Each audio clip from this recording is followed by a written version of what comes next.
बिल्कुल घर पे ही है गुल साहिबा। हम सब आपको बहुत चाहते हैं। आप जानती हैं आशिर जैसा बच्चा पैदा करने वाले की माँ के तो हाथ चूमने चाहिए। ठीक है, हम इंतजार कर रहे हैं। खुदा हाफिज।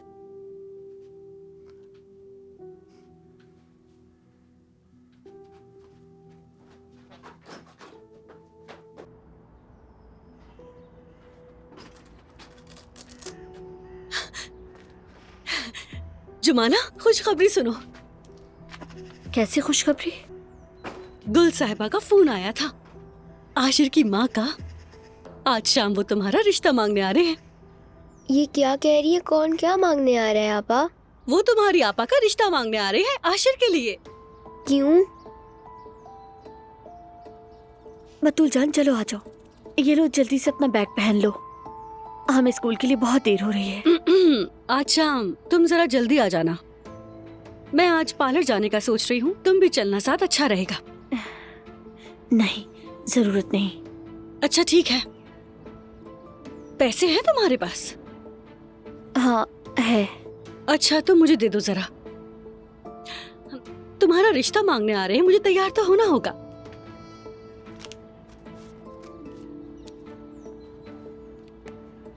ये कैसा मुंह बना रखा है?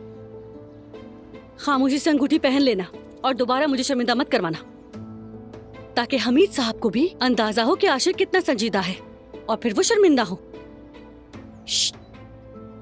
गुल का लड़का बहुत शरीफ है, संजीदगी से फैसले कर रहा है। जरा हमीद साहब को भी तो शर्म आए। क्यों शर्माएगी हमीद साहब को? हाँ, आशिर के बारे में जो भी कह रहे हैं बिल्कुल ठीक कह रहे हैं, वो अपने हक पर है। बात सुनो, तुम किसकी तरफदारी कर रही हो? आशिर तुम्हारा होने वाला शौहर है, तुम्हें उसके साथ खड़ा होना चाहिए। मैं गलत के साथ नहीं खड़ी होती फातिमा आपा, माफ कीजिएगा। अगर तुम्हारा यही रवैया रहा तो शादी के बाद बहुत मार खाओगे आशिर से। क्या वो आपको मारेगा आपा? आप उससे शादी बिल्कुल मत कीजिएगा। अरे नहीं मेरी जान, ऐसी कोई बात नहीं है। तुम ऐसा क्यों सोच रही हो? कोई किसी को नहीं मारता बतूल। फातिमा आपा एक छोटी सी बच्ची के सामने कैसी बातें कर रही हैं? तुम मेरी बात सुनो, इस रिश्ते को खराब करने की कोशिश मत करना। अकल से काम लो, वरना मुसीबत में पड़ जाओगी। आशिर का मिजाज तो तुम जानती हो ना, उसने अपने बहनों को छुरी मार दी थी, कई महीने जेल काट कर आया है। ये बातें मत भूलना। क्या वाकई उन्होंने छुरी मारी थी? नहीं मेरी जान, फातिमा आपा मजाक कर रही हैं। बस बहुत हो गया, बस करें बस। आ जाओ मेरी जान, हम चलते हैं। शाम को घर आने में देर मत करना।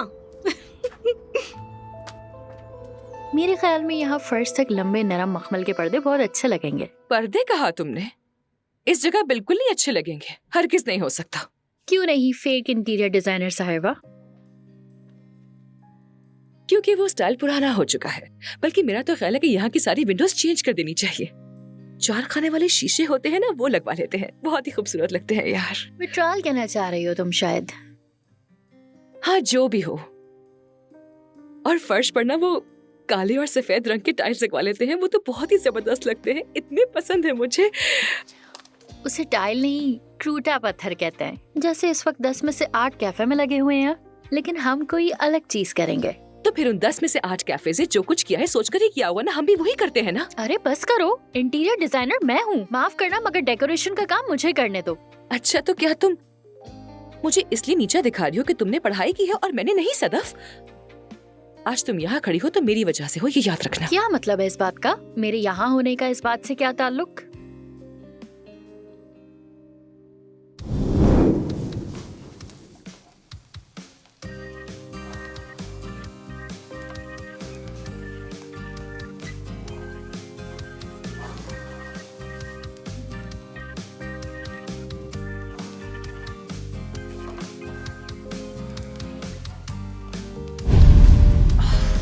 जुमाना से जान छुड़वाने के चक्कर में ये अजीब सी मुसीबत अपने सर पे पाल ली है मैंने। यूं ही मुंह में क्या बड़बड़ा रही हो? क्या बकवास है ये? साफ साफ बात करो। शाबाश मेरी जान, बहुत अच्छा काम करी हो तुम। बेशक पढ़ लिखकर डिजाइनर बन गई हो, लेकिन ये भी नहीं मालूम कि कौन सी चीज कहाँ पर जचती है। हाँ। अच्छा तो फिर ठीक है, औजान ही फैसला करेगा इस बात का। औजान चलो तुम ही बताओ कि क्या बेहतर रहेगा। क्या क्या बेहतर रहेगा? फजान, क्या तुम हमारी बातें नहीं सुन रहे थे? मैं कह रही हूँ कि यहाँ लंबे मखमली पर्दे अच्छे लगेंगे। यार इसने अभी तक पर्दों की रट लगा के रखी हुई, जबकि वो 4 खाने वाली खिड़कियाँ बहुत अच्छी लगती है। लड़कियों, बिला वजह खुद को तकलीफ मत दो। हम इस पर कुछ खर्च नहीं करेंगे। मैं पहले ही अपने भाई और बाबा पर काफी बोझ बन चुका हूँ। गोदाम में सामान पड़ा है, उसी से काम चला लेंगे। और जब कमाई शुरू हो जाएगी तो सब कुछ कर लेंगे। अगर कुछ बनवाने की हैसियत होती तो मैं यहाँ एक बालकोनी का डेकोर बनवाता। इसके अलावा और भी बहुत सारी चीजें जो मैंने यहाँ के लिए सोची थी। उस पर फूल, जुमाना के फूल। खैर चलो अपने अपने काम की तरफ चलते हैं अब। हाँ यार, बस बहुत आराम कर लिया हम लोगों ने। बहुत सारे काम करने हैं, चलो आ जाओ मेरे पीछे।